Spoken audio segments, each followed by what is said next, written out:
Welcome to Straight Talk with Carly Alyssa Thorne, and I have with me today Phil Gerbyshak, and I hope I said that well.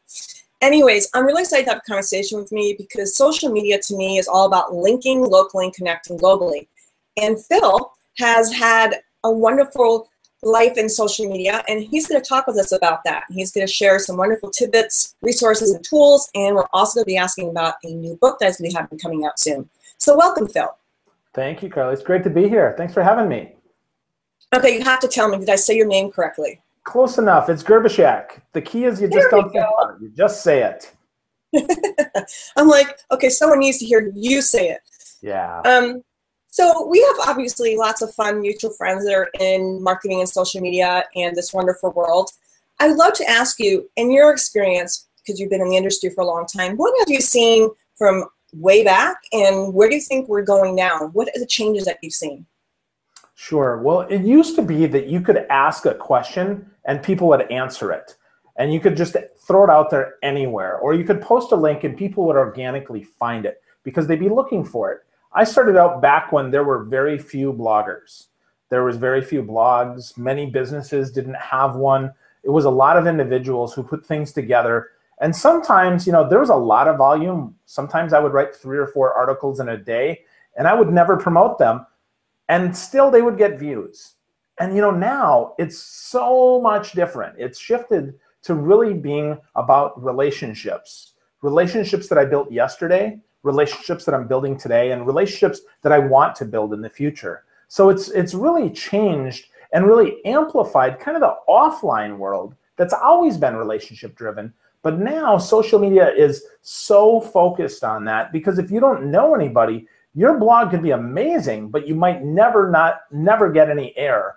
Nobody might ever find your blog. And if you're not trying to engage with other people and be interested in their stuff first, it's going to be really difficult for anybody to ever find out that you're interesting on the back end. So you just said a really key point there. Having people, you were also talking about us wanting to be excited about other people's content. I can't tell you how many times I've had clients come to me and consult and they're asking me why they're not getting any people, no views on it. Even though, okay, let's put this out there. Algorithms change all the time. That's never going to change. However, I'll go to speakers pages or author pages or people that might be considered famous, and they have no content on their pages except their own. It's about me, my next radio show. It's about my next webinar. It's my blog, right? And what you're talking about is building relationships. So I've had to explain to clients, I actually just worked on a movie and their page had maybe 400 views. And I started working with them and explaining how to share other people's content that's related to your, whatever it be, self-development, just around your niche. And their page went from 400 to 4,000. And they're like, well, what did you do? I said, I started sharing other people's content, right? And I think so many people are afraid to do that because they're afraid they're going to lose people. And I say, guess what? If you share something exciting on your page, what's going to happen? A, that person that you share from is going to go to your page. Then they might share something from your page. And now somebody else that you never even knew about is now going to read that and see what that person posted and is going to go back to your page. So what are your thoughts on that? I totally agree with you. I do not write as much as I'd like to, but I'm always sharing content on Facebook and Twitter and LinkedIn, even if it's not my own. And I think that's so important because people don't come to me because I'm the only smart person in social media. People come to me because I know other smart people, I'm learning, I'm sharing, I'm growing. And like you said, the algorithms change all the time. So if your goal is just to keep up with the algorithms, you're never going to share any content. You're never going to get any play. But if instead you shift your goal to making friends first and you spend some time building relationships, sharing other people's content, sharing other people like you're doing today by interviewing someone else, it's so important because friends share other friends' content and friends then eventually do business with people that they know, like, and trust. It's really simple. It's an old saw, but it's so incredibly true. If somebody doesn't like you, if they're not your friend, and I don't mean friend necessarily like we used to think offline where someone we'd have in our home, but I do mean someone that I might have on my interview, someone that I might share a guest post with, or share a tweet about, or might have a conversation with. That's what I mean by a friend. Someone who's a friendly, who's going to help you and that you can help grow their brand as well. So that's a great segue for me, because you're talking about building friendships and relationships. And I know you're working on a book called Make Friends First. So I'd love to hear about that.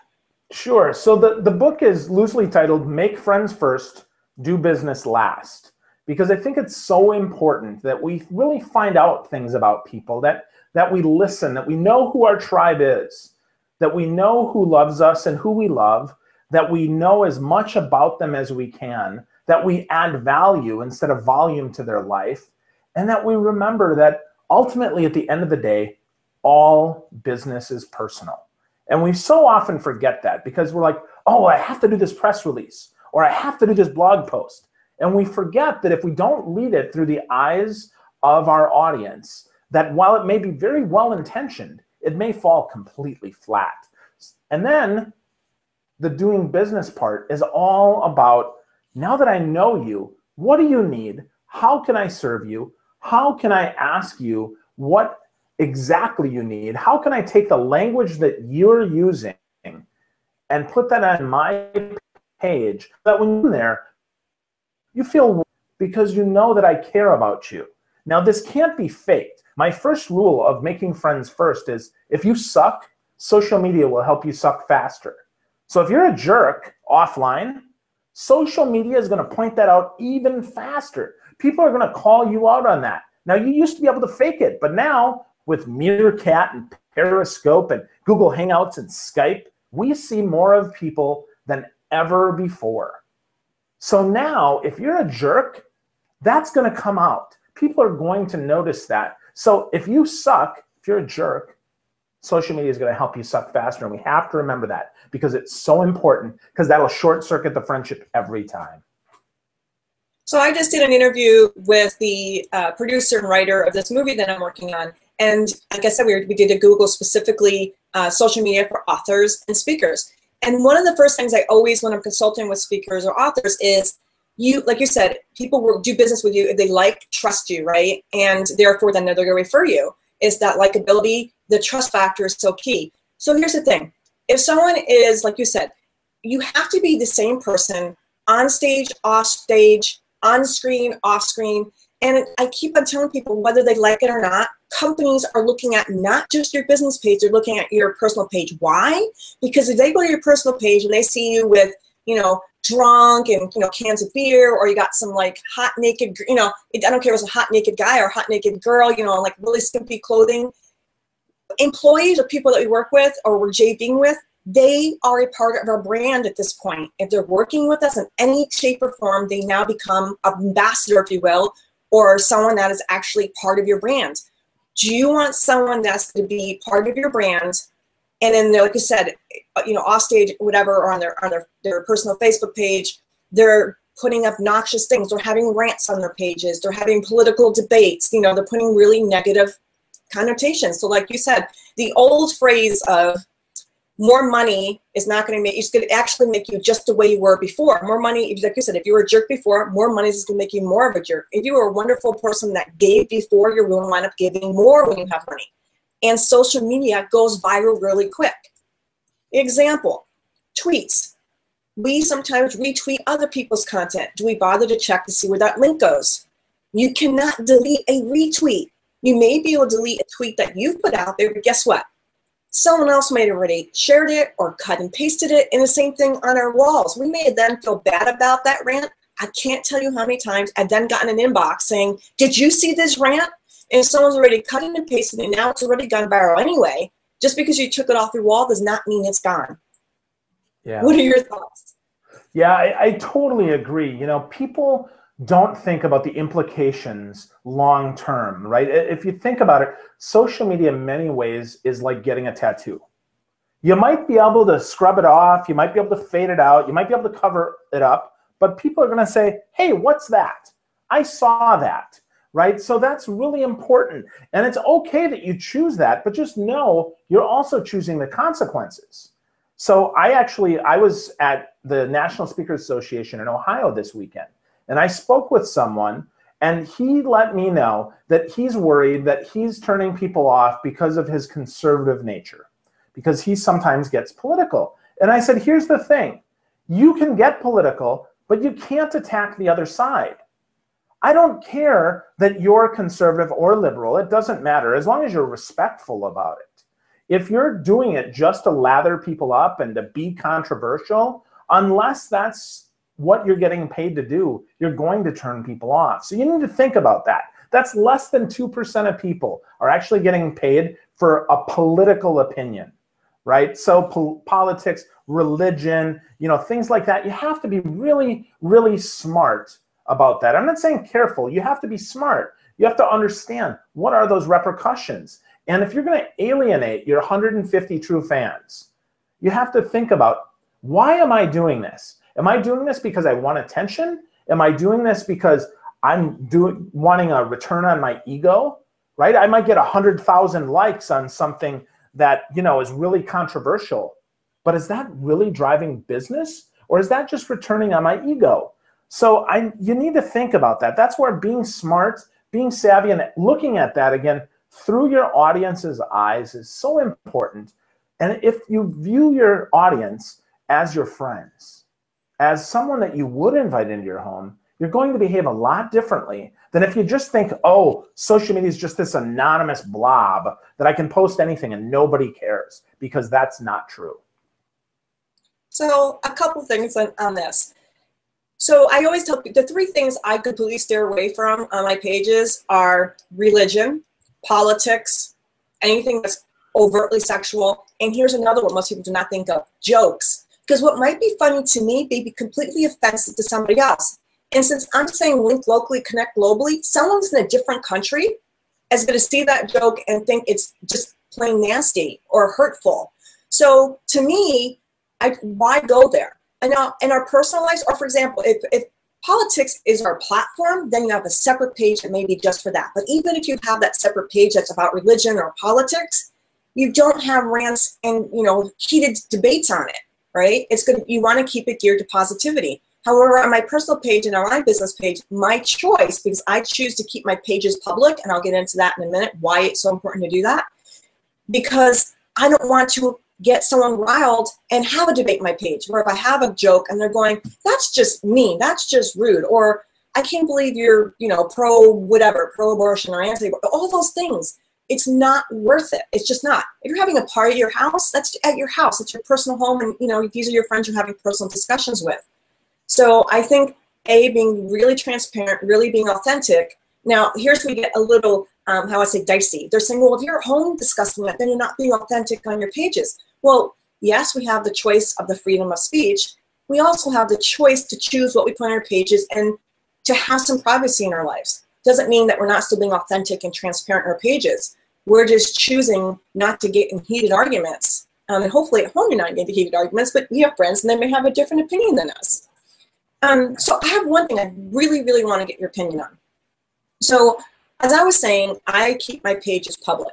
And the reason why I do that, and not only do I allow people to come onto my page and post, obviously I check, I have someone checking and I also check my pages, 3 times a day. If I'm working or, which I obviously am, I'm busy, I'll have an assistant check the pages.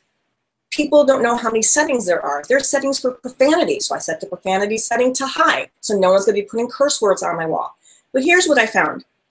Not only is it important to share 80% of other people's content and 20% of yours, however, if my pages are public, it gives the public the idea or feeling that I'm open to hearing from them and that they could post on my page if they wanted to. However, obviously the way we post on our pages teaches other people how we treat our pages. So they're also going to see what we normally post. If they see I'm posting self-improvement posts and positive, quotes, just inspirational, motivation, empowerment, and I'm posting quotes about or blogs on social media marketing, they're more apt to post that. And so you also see people that post, like, for example, a post, and they have it set to private, or like on Google all the time. I'll see people, I can't share their content because it says, specialized for a special audience. Or on Facebook, they'll put just for their friends. I'd love your opinion on what you think is a strategy in terms of that. Do you think it's better to be public, have your post public and always have it public? Or do you think it's better to have all these different circles and semi-private and all this other stuff. What is your opinion on that? Well, I go both ways. I'll tell you how I am, and I'll tell you why I'm this way. And then I'll tell you, I can see the other way too. I'm a very public person. I'm happy that all of my stuff is public, and I'm happy to share it that way. I'm okay with that because I know that I am very mindful of every single thing that I post, whether it's on my cell phone, my iPad, or on my laptop. It doesn't make any difference. I'm thinking before I post it. Now, if your temperament is not that discerning, I think being more private is probably better for you. Now, remember though, if you're going to do business on social media, even though you made it, the circle is this big, if one other person sees it, they can take a screenshot and share it. You have to remember that.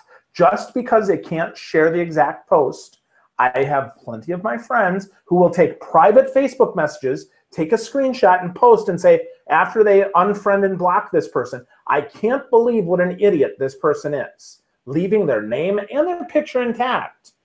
Chances are other people see that.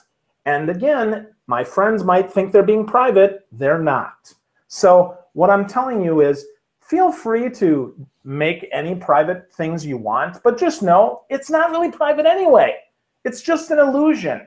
So take the time and be mindful. Take an extra heartbeat or two and just remember to be kind. If you wouldn't want somebody to post it about you, if you wouldn't want somebody to really rip you apart, you probably shouldn't be ripping anybody apart anyway.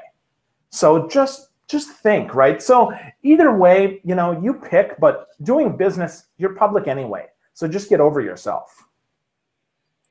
I love that you said that because it's so true. I've actually seen screenshots of things that were, oh my God, literally your eyes pop on and go, I cannot believe someone was, I'm just going to say, didn't know better.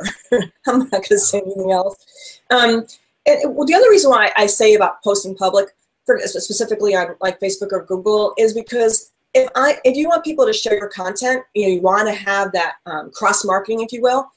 People are not going to take that extra step, especially on Google, where it says you can share, but no, this has been set for a special audience. So be discerning, in your sharing, and then you have to go through and you have to click each, public, whatever circles or list you have, and you have to click, click, click, click, click, click.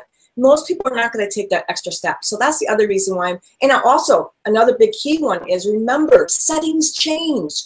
So I may have my thing on Google in the default settings where everything's public. Now, I may go back and go to post something the next day, and I don't check to see that it says the green public. The setting may be just, defaulted or, undefaulted. So we have to be aware when we're posting and check that the settings are. We have to go through. I always tell my clients once a month, make sure you go through settings and make sure that they're set to what you want because things happen. It's technology. It's not perfect. That's right. I totally agree. That's great advice. So I have another big one I love to talk about. You and I know a lot of speakers and authors. What is your opinion on, I'm also going to bring in mom and pop businesses. Why is it so important in today's society, whether they're famous, not famous, speakers, authors, not, why is it so important, to actually have your social media platform working? And I would say the key ones would be LinkedIn, Facebook, Twitter, and if you're doing, you really want to hit home with some SEO, which is totally changed now, but it still applies, Google. And I found, in all honesty, Instagram is a huge one because people are very visually oriented and they love to see you. And the reason why I'm tying this in is because as we said, we want to be public. People want to know you behind your brand, and you are your brand regardless. So they want to know, what are your values? What are your passions? What do you do when you're not on stage? They want to get to know you because ultimately, even if your brand is XYZ, you're still that brand. So they're going to want, since they're actually in essence buying from you, whether you're the person on there or not, they still want to get to know that person. So if it's Zappos, even though Zappos, the lighter is the brand, they want to know about the Zappos owner, right? So I love your thoughts on why it is so important to have their social media platforms and how it can really transform your business, and why it is so important, whether you're famous or very well known, to engage with people. not just like not follow people back because I want to be considered, I got 50,000 followers and I'm better than anybody else. I don't need to follow anybody else. Just a little bit into that, because I don't think a lot of people realize how important that is. Sure. Well, I think it's fascinating that you included mom and pop there, because really when you think about it, all business is personal, like a mom and pop store. So if you treat your business as that, the reason I'm going to the local convenience store that is not affiliated with any big brand is because of the service I've received, because of the sweet people that work there. Often those sweet people that work there is mom and pop, the people who own the place, that own the business. So as a speaker, as an author, as a small business owner, you are your business. I met with someone this past weekend. He's like, well, I have this brand and this brand and this brand. And I said, so, okay, that's great. And then he goes, so who do I become on social media? And I said, so how many people are in your business? He said, well, me and an assistant. I said, and how do people find you to do business with you? He said, well, they find me. I said, then it's very simple. You be you on social media, and you be more human on social media. To your point, Instagram, it's great because you can cross-post it to other places. So if you're extremely busy, that's right, you have your mobile, you'll post that to a few different places. But also, it's the just-in-time photo that you can share at any time that really is going to humanize your brand and make it real and make it touchable. As an author and speaker, if you're on the platform, and I don't care if there's one person in the audience or 1 million people, the person that's in the audience looks up to the person that's on the platform. Wow, they're clearly an expert, or they would not be on the platform. Now, of course, there's exceptions. People are snarky and they might think, oh, I could do better. But let's talk in generalities here. Most people look at that person on stage and like, wow, I'd like to be like them, or holy crap, that scares me. I could never be like them. So either they admire you because they want to be you, or they admire you because they could never be you. Either way, there's some admiration. Now let's take that offline. You're done speaking, you go away, and somebody finds you on social media. And they say, hey, I saw you speak 3 weeks ago at this event and you were awesome. Or, hey, I learned a lot from you. Thank you for your presentation. Or maybe they're shy and they just follow you. But you take a look and you're like, huh, how the heck did they find me? And you realize, oh, you had this engagement 3 weeks ago, 4 weeks ago, and you just remind them on social, hey, so nice to meet you here on social. Maybe we got a chance to connect after my talk, but probably not. A lot of times I have to fly after I talk, and I don't get a chance to stick around. So this is my chance now on social to reconnect with that audience, or to connect with the first time that they've never seen me. Small businesses, same way. They still will love you even after the sale if you're human and if you're helpful and if you're adding value. I love it. Thanks so much for sharing that. It's one of my pet peeves, I'm sorry, that I'll go and see some, and obviously will not name names, speakers or authors or people, and they literally will not answer back, or they won't follow back, and you'll see they're only following. They may have 50,000 followers and they're only following 1,000 people. And I honestly, it's just, to me, it's off-putting. I wouldn't want to follow someone like that. I mean, like, okay, I don't need to follow you. Even if the information is spectacular, I don't want anything to do with that.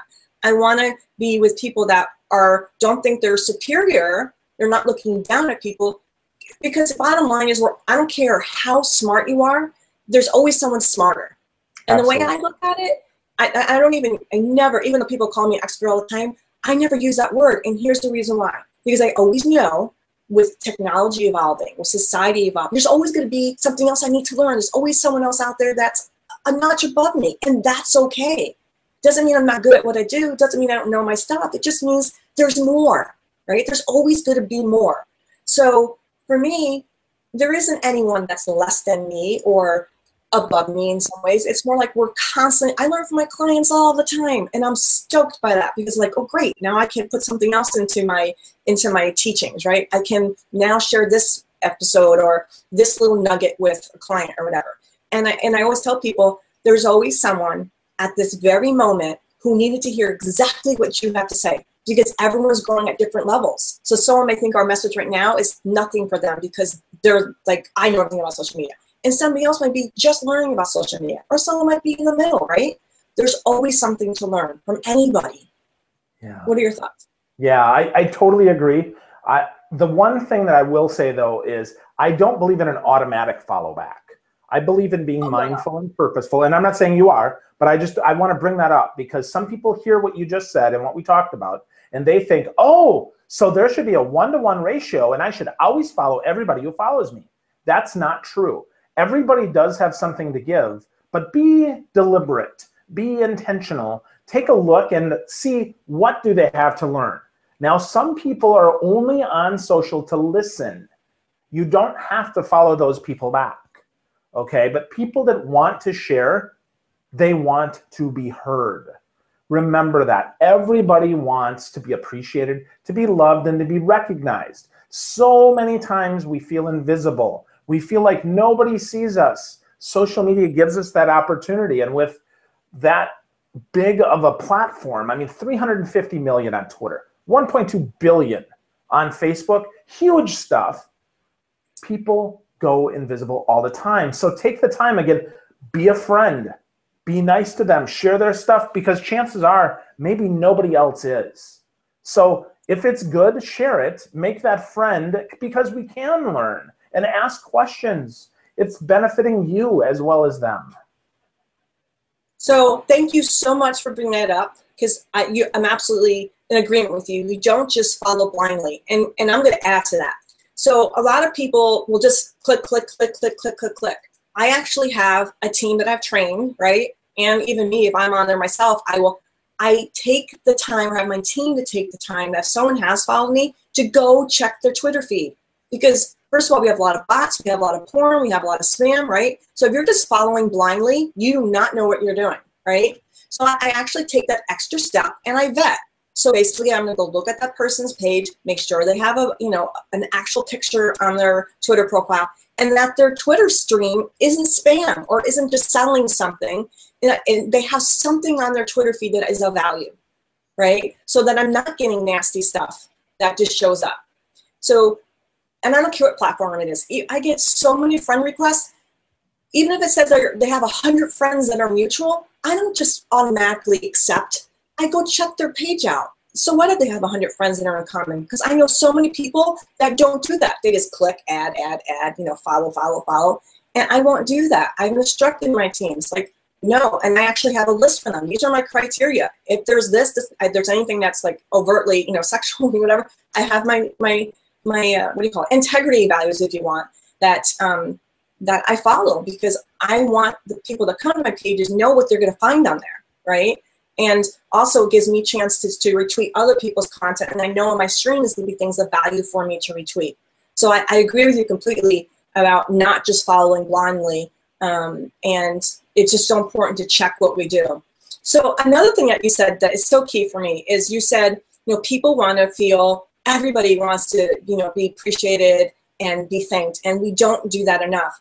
And there's 4 words that I tell everybody, man or woman, because one of the words people are like, but I'm a man. I always tell my clients, remember, you are worthy, you are appreciated, you are loved, and you are beautiful. And the beautiful one is where the guys cringe, but I'm a man. I'm like, that does not mean that you might have a beautiful soul. It doesn't necessarily mean a beautiful appearance in terms of a feminine way. It is so important to let people know that they are valued, that they are appreciated. And when they do things for you, you say thank you. We just do not do that enough in this society. And you'll find when you do that, these people will come back because they're like, wow, like you said, there's not many people that do that. They're like, this person took the time to reply to my tweet. They took the time to say, when someone says, oh, thank you for your retweet, you might have sent a reply back saying, anytime, because I find your content of value. I appreciate it. Thank you, right? I think that is such an important piece. So I really thank you for saying that. That's so not talked about a lot. So I would love for you also to, you have a lot of experience in social media. I'd love for you to give the audience some last minutes, because I could talk forever. So I'd love for you to share some of your, let's say, top 3 tips, if you will, for people that, I'm going to break this up. Let's start with the people that are just starting out in social media, and then we'll move on to some tips for people that are like in the middle, and some people that may be more advanced in social media. So if someone were just starting out with social media, what would be some tips that you'd give them? Yeah, so if you're just starting out in social media, take the time to get a good picture of you taken with you smiling. Make sure that that's on every platform and be consistent with that. You can mix it up over time, but as you're getting started, that consistency, as you show up different places, people will recognize you and they'll find you familiar, and that's really important. So that's first tip if you're just starting out. Second tip, don't follow just who everybody else follows and share what everybody else shares. Seriously, in social media, you could go to Mashable and share 60 articles a day and pretend to look like an expert. Instead, what I want to encourage you to do is look for some relevant hashtags or a Twitter chat that you can listen to. Now, a hashtag, if you're a beginner, you probably don't know what I'm talking about, but it's the pound sign and a word. So think of any topic as that hashtag. So go to the Twitter and put in the hashtag and whatever word you want to follow and see what's happening there. And then save that search and pay attention to that. See, are there times when more people are hanging out there or less?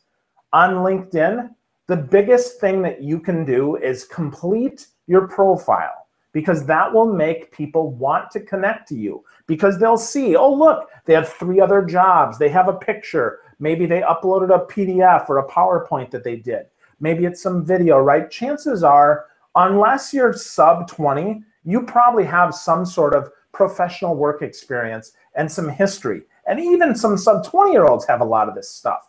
But put it up there and be real about it. And then my third and final tip when you're starting out is 3 words. Be more human. Just don't worry about being perfect, because you're not and you are. You're perfect just the way you are. Just be out there and be yourself. Don't worry about it. Nobody's reading your stuff at first anyway. So just be human. You're going to make mistakes. That's totally cool. Just own it and be human. So there's my 3 for beginners. I love those 3. Those are so important. When we move to the middle here, because I just want to tie this in now because you just mentioned LinkedIn, I can't impart enough how important this is.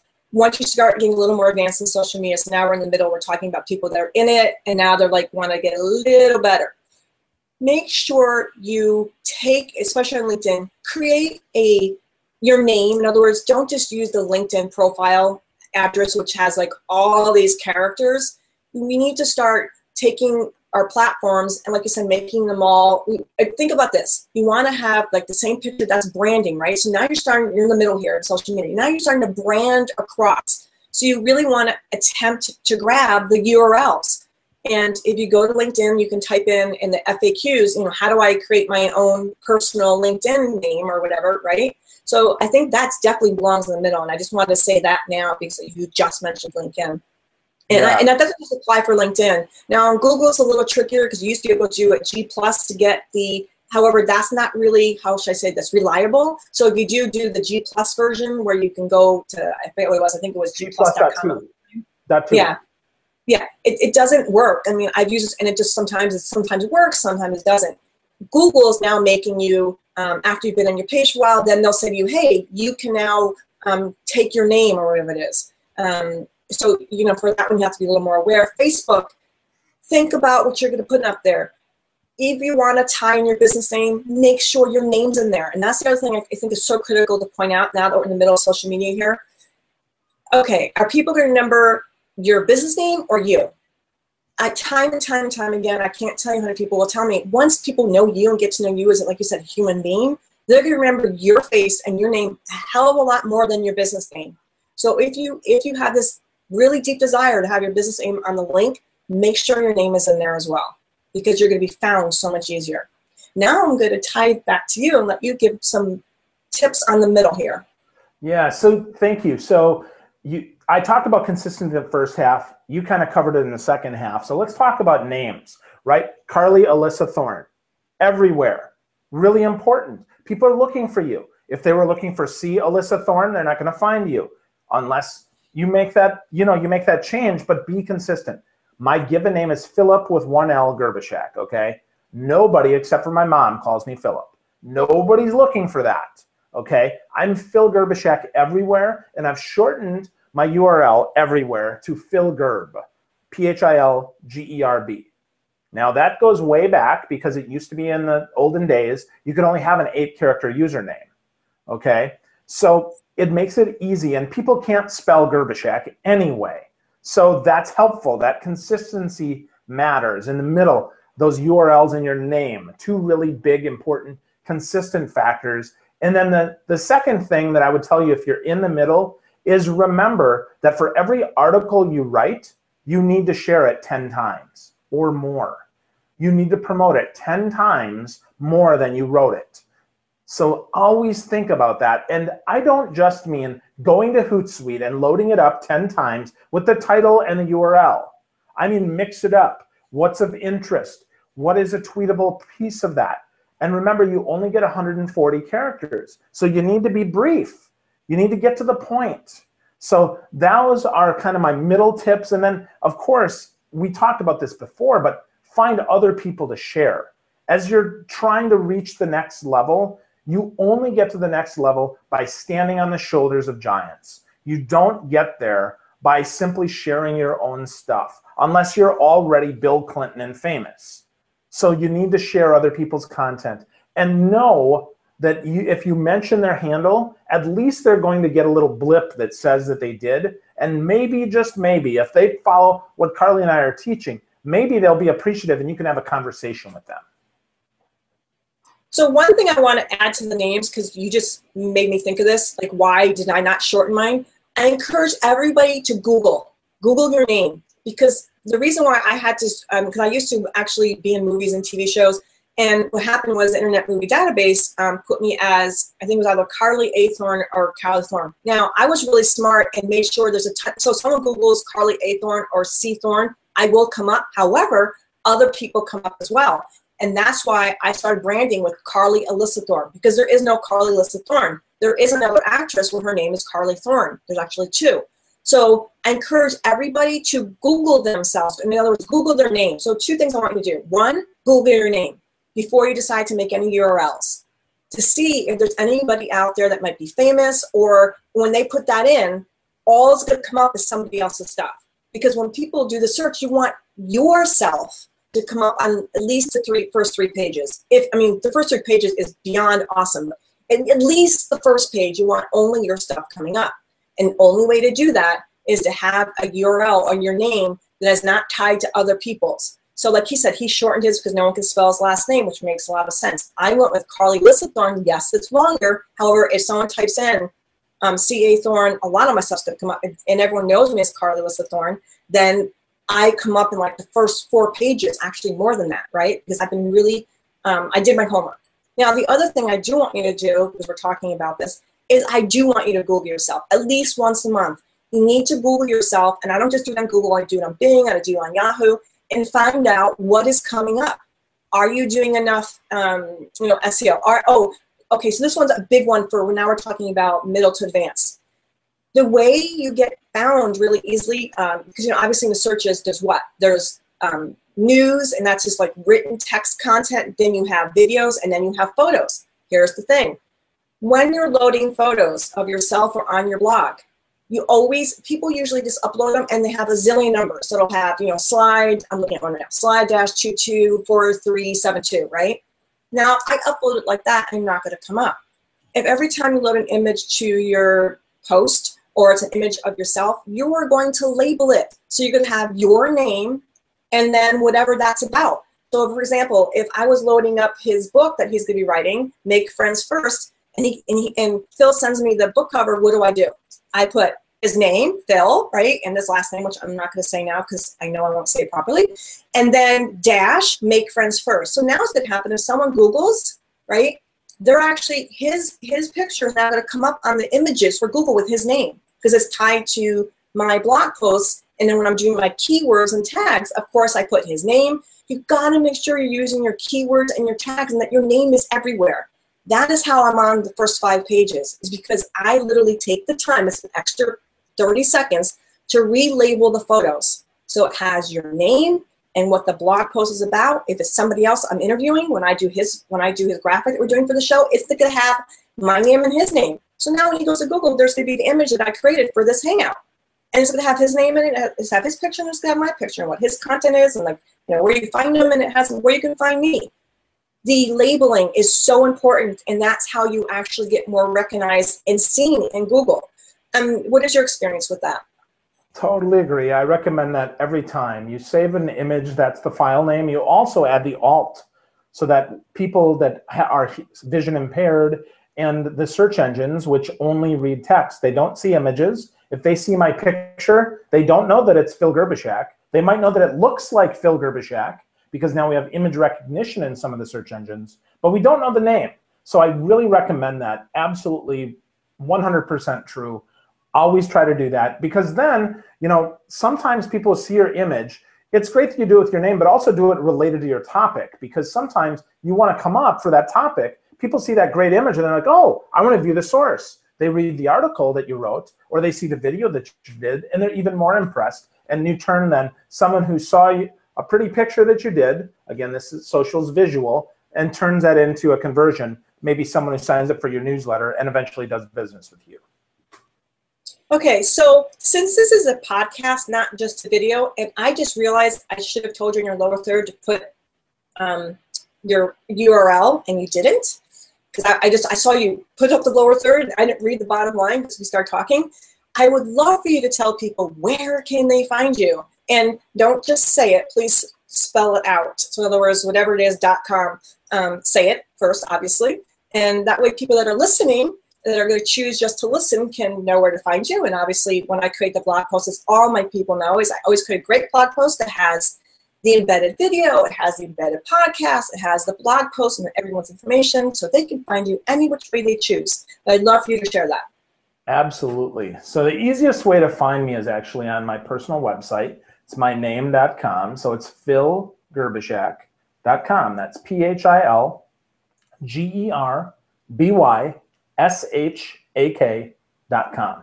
That'll get you to me, and you'll have connections to all my social media places. But if you can spell Phil Gerb, Philgerb, you can find me everywhere. That's my Twitter handle. That's my LinkedIn shortener. That's, you know, my YouTube channel, just about everything. So if you can remember Phil Gerb, or you can spell Gerbyshak, Gerbyshak, you can absolutely find me. And even if you watch this 10 years from now, I promise I will be near the top, if not first, for the word Gerbyshak. I love it. I just have to say this because I love your vibrant energy and you know, and your colors. So if everyone can see his, well, people are obviously listening can't. If you look at his image, and in that image, he's got yellow glasses. So I'd actually love to ask you this question: what got you into, or you know, into vibrant colors? Like, as I was saying, I love purple; it's my favorite color, and you're wearing my favorite color right now. And today you have a different pair of glasses on. What actually made you, you know, choose, like, do your branding, if you will? We were talking about having the picture same everywhere with yellow glasses. There's always usually a fun backstory, so I'd love to hear it. Yeah, well, I'm a little bit colorblind. So for me, I have to pick colors that I can see. In fact, the glasses that I'm wearing today, I'm not quite sure what color they are, and I'm not kidding you. They could be purple, they could be brown, they could be black. I'm not really sure. But I know that they sort of go with my outfit. But I can tell you, a bright yellow, I can see. A bright green, I can see. A bright orange, I can see. So let me show you one other thing here. My phone case today is lime green. Okay, I have 3 different colored phone cases. I have lime green, orange, and yellow, because those are my colors. And I love the brightness. I can see them, so they work for me. And that's why I picked them. Well, see, I knew there'd be a backstory, so I had to ask. Sure. I love it. I think, by the way, I think they look like they're black. But anyways, and they look great with your purple shirt. Now you've got to get older and get a pair of purple glasses. That'd be so awesome. Anyways, I just have to say thank you so much for taking the time to join me and to help educate and inspire and motivate people. I look forward to seeing everybody next time. If you have any questions, feel free to email me at my name, Carly, at carlyalyssthorne.com. And I'm going to spell that. That's CarlyAlyssa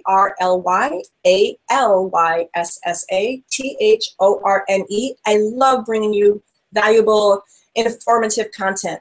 So thank you, and I wish everybody a wonderful day. And Phil, thank you so much for joining me.